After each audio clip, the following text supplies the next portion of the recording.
जय हिंद, जय भारत, जय छत्तीसगढ़। स्वागत है आप सभी के एजुकेशन हब में। आज हम लोग संगम काल की अंतिम क्लास में हैं। इसके बाद से फिर अन्य क्लासेस स्टार्ट हो जाएंगे, मतलब अन्य जो चैप्टर है वो स्टार्ट हो जाएगा। देखिए, आज हम लोग पढ़ने वाले हैं चोल वंश के बारे में, यानी कि चोल साम्राज्य के बारे में। सबसे पहले तो आप लोग यही जान लीजिए कि चोल साम्राज्य जो है वह तीनों मतलब संगमकालीन साम्राज्यों में सबसे मतलब बाद में आया था, सबसे नया था। ठीक है, चोल का अर्थ ही जो होता है वो होता है नया देश। ठीक है, परंतु इस सब को जानने से पहले आप लोग जान लीजिए कि चोल साम्राज्य जो है एक ही बार में मतलब नहीं हुआ था। ये एक बार अंत हुआ, इसका फिर से उदय हुआ, फिर से अंत हुआ।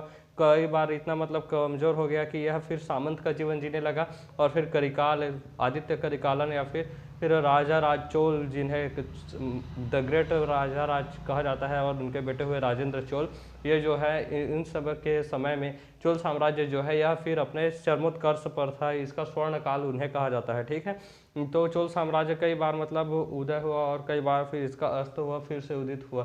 तो शुरू में देख लेते हैं अभी छोटा सा इसका, उसके बाद ब्रीफ में, उसके बाद फिर और बाद में थोड़ा सा और इसके बारे में पढ़ा जाएगा, चोल वंश के बारे में। ठीक है, चोल वंश जो है उसमें जो चोल है इस शब्द का अर्थ होता है नया देश। ठीक है, चोल वंश में चोल शब्द का अर्थ होता है नया वंश या फिर नया देश। ठीक है, इसकी जो जानकारी है, प्रथम जानकारी पाणिनि जो है संस्कृत के महान विद्वान पाणिनि, उसके उन्होंने एक किताब लिखी थी अष्टाध्यायी। इस अष्टाध्यायी में, पाणिनि की अष्टाध्यायी में चोल वंश के बारे में सबसे प्रथम जानकारी मिलती है। तमिलनाडु का जो पूर्वी भाग है, तमिलनाडु वाला जो हिस्सा देखते हैं, जो चेन्नई वाला, मदुरई वाला हिस्सा है, वह पूर्वी भाग जो है वह आज का जो है वह उस समय चोल वंश का साम्राज्य हुआ करता था। इन्होंने बहुत दो राजधानियां बनाई थी, जिसमें इन्होंने प्रथम राजधानी बनाई थी उरई के लिए। ठीक है, और जो इसकी मुख्य राजधानी थी या फिर द्वितीय राजधानी थी वह थी कांचीपुरम। ठीक है, ये जो राजकीय चिन्ह था इनका, यह बाघ था। इनके ध्वज में भी बाघ का चिन्ह दिखाई देता था। उरईउर जो है वह सूती वस्त्र के लिए काफ़ी प्रसिद्ध था, जो कि इनकी प्रथम राजधानी थी उरईउर, वह सूती वस्त्रों के लिए काफ़ी प्रसिद्ध था। इनके सूती वस्त्र इतने कोमल, मखमली और पतले होते थे कि सांप की जो केचुली होती थी, जिन्हें पोआ कहा जाता है, या फिर छत्तीसगढ़ी में हमारे कहा जाता है गोज। सांप का जो गोज होता है ना, सांप के ऊपर से जब सांप जो है अपना एक परत छोड़ देता है और चला जाता है, तो पन्नी जैसा सफ़ेद सफ़ेद जो निकल जाता है, उसे ये कहा जाता है सांप की केचुली। ये जो उरईउर में जो सूती वस्त्र बनते थे, वो सूती वस्त्र के सांप की केचुली से भी अधिक पतले होते थे। ठीक है, चोल साम्राज्य जो है वह कावेरी नदी के उपजाऊ मैदान के तट पर मतलब बसा हुआ था। उपजाऊ कावेरी नदी के तट पर बसा हुआ था, काफ़ी उपजाऊ, और कावेरी नदी होने के कारण यह काफ़ी मतलब उपजाऊ क्षेत्र था। और उपजाऊ क्षेत्र इतना मतलब उपजाऊ था कि जितने में एक हाथी सोता है या फिर बैठता है, ठीक है, एक हाथी जितना क्षेत्रफल लेता है बैठने में या फिर सोने में, उतने क्षेत्र में अगर फसल उगाया जाए तो साल भर के लिए 7 लोगों का पेट भरा जा सकता है। इतना मतलब अन्न उगाया जा सकता था एक हाथी के बैठने या सोने के लिए जितना ज़मीन चाहिए उतना। लगभग 15x15 का भी अगर ले लें तो उतना में आराम से हाथी एकदम ईजिली बैठ जाएगा, और 15x15 बड़ा ही हो जाएगा हाथी के लिए भी। ठीक है, 12x12 भी ले लेते हैं तो इतने छोटे से मतलब क्षेत्र में एक छोटा सा कमरा समझ लीजिए। ठीक है, जिस कमरे में पढ़ा रहा हूँ लगभग उसी का समझ लीजिए।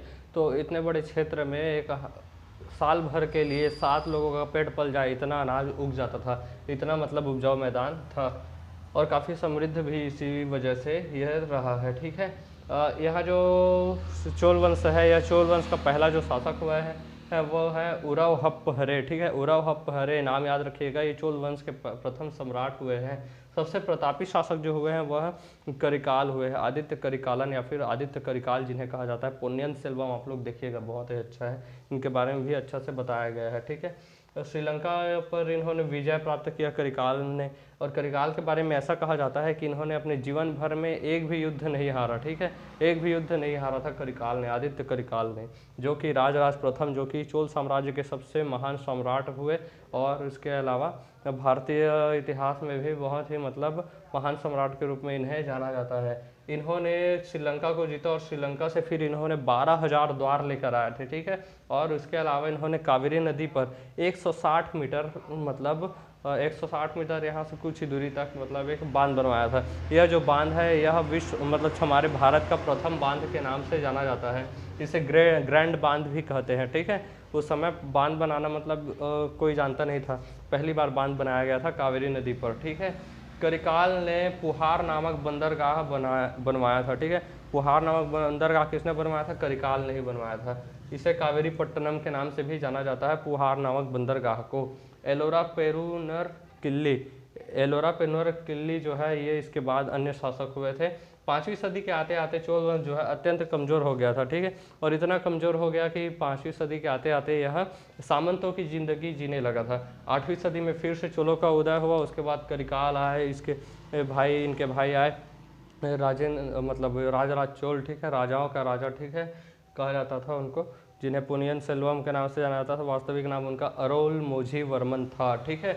उनके बेटे हुए फिर राजेंद्र प्रथम, राजेंद्र जो महान, जैसे अशोक को महान कहा जाता है मुगल काल में, अकबर को महान कहा जाता है, उसी प्रकार से चोल साम्राज्य में भी महान सम्राट हुए राजेंद्र चोल। इन्होंने मलेशिया और यहाँ तक कि जापान तक में कुछ क्षेत्रों को कब्जा कर लिया था। समुद्री सेना इतना इनका ताकतवर था। अब ये सब हो गया है चोल वंश के बारे में, और बाद में पढ़ेंगे, ठीक है, जब इनका फिर से अच्छे से उदय होगा। तो अभी देख लेते हैं संगम कालीन जो आर्थिक जीवन था वो किस प्रकार था। संगम कालीन आर्थिक जीवन जो था, अर्थव्यवस्था क्या थे, तो सूती वस्त्र हो गया, पशुपालन और कृषि हर जगह होता है, मसाला मोती का जो व्यापार, क्योंकि समुद्र किनारे था तो मोती वगैरह भी इन्हें सहज मिल जाता था, तो मसाला, मोती, कृषि और पशुपालन, इसके अलावा सूती वस्त्र जो है यहाँ के विश्व प्रसिद्ध थे। ये सब इनके अर्थव्यवस्था के साधन थे। संगम कालीन बंदरगाह जो अगर देखते हैं तो इस समय संगम कालीन जो बंदरगाह है इसमें चेर बंदरगाह जो है, जिसे बंदर चेर के नाम से जाना जाता है, चेर साम्राज्य है, चेर वंश, उनका बंदरगाह था। चोल साम्राज्य का बंदरगाह आदित्य करिकालन ने बनाया, पुहार नामक बंदरगाह कहा, जिसे कावेरी पट्टनम के नाम से जाना जाता है, और दूसरा है उरईउर बंदरगाह। 2 ठो बंदरगाह चोल साम्राज्य के पास थे। पांड्य साम्राज्य के पास सालीपुर और कोरकाय नामक बंदरगाह थे, ठीक है। देखते हैं इसके जो विदेशों के साथ व्यापार या संबंध किस प्रकार थे। तो रोम से इनका व्यापार सर्वाधिक होता था, ठीक है, रोम से इनका व्यापार सर्वाधिक होता था। अरिका मेडू, जिसे आज के वर्तमान में पांडिचेरी के नाम से जाना जाता है, उस अरिका मेडू में से रोम का सर्वाधिक व्यापार हुआ है, ठीक है। संगमकालीन जाति व्यवस्था देख लेते हैं। तो उस समय जो वर्ण व्यवस्था थी इसमें सामंत और दास, ये 2 कैटेगरी बस होते थे। वर्ण व्यवस्था, ऊंच नीच जात पात का भेदभाव बिल्कुल उस समय नहीं था। कितनी अच्छी व्यवस्था थी। संगमकालीन जो धार्मिक जीवन है इसमें देख लेते हैं। धार्मिक जीवन में सबसे प्रमुख देवता, तो सबसे प्रमुख देवता जो है उसमें है मुरुगन, ठीक है, मुरुगन, जिन्हें कार्तिकेय के रूप में भी जाना जाता है, भगवान शिव और पार्वती के प्रथम संतान थे, ठीक है। और जो कार्तिकेय हैं वो देवताओं के फिर सेनापति भी है, इसलिए काफ़ी महत्वपूर्ण देवता ये हो जाते हैं। संगम कालीन साहित्य के बारे में देख लेते हैं। देखिए ये जो संगम कालीन जो साहित्य हुए वो सब तमिल भाषा में लिखे गए थे, और तमिल भाषा में होने के कारण इसे तमिल का या फिर द्रविड़ साहित्य के नाम से जाना जाता है। तोल्कापियर एक लेखक व प्रमुख, यह व्याकरण से संबंधित है।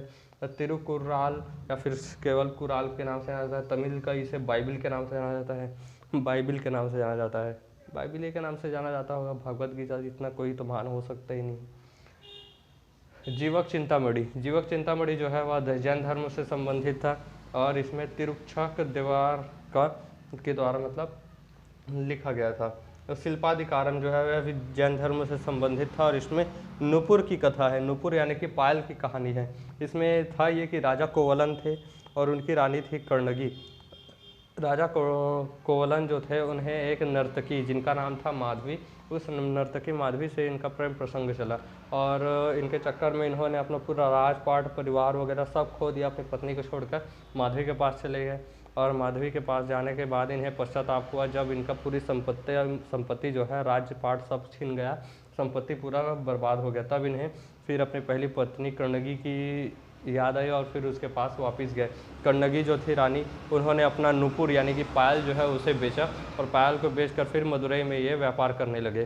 तो इनको जो पायल था उसे बेचने के बाद मदुरई में जो रानी थी उस समय, उनके पायल चोरी का आरोप राजा कोवलन जो उस समय व्यापारी थे उस व्यापारी कोवलन पर फिर लग गया, और जिसके वजह से रानी कर्णगी जो थी उन्होंने अपने पायल दिया था, और पायल देने की वजह से प्रूफ भी होगा कि रानी का मतलब पायल था, जबकि उस रानी का नहीं था, यह रानी कर्णगी का पायल था। तो इस वजह से फिर कोवलन को क्या किया गया, फांसी पर लटका दिया गया। रानी कर्णगी बहुत यातनाएं झेली, क्योंकि पहले तो माधवी के साथ इनका चक्कर लग गया, और जब फिर से वापस आए तो इनको फांसी पर चढ़ा दिया गया। रानी कर्णगी जो है वह अकेली हो गई, और इन्होंने मदुरई शहर को श्राप दे दिया कि यह नष्ट हो जाएगा, और मदुरई शहर नष्ट भी हो गया था। ठीक है। और ये जो नर्तकी माधवी थे और कोवलन, इनसे फिर एक संतान उत्पन्न हुआ जिनका नाम था मणि मैखले। इन मणि मैखले की भी एक कहानी प्रचलित है बहुत ज़्यादा, ठीक है। तो मिलेंगे नेक्स्ट क्लास में, तब तक के लिए पढ़ते रहिए, आगे बढ़ते रहिए। जय हिंद।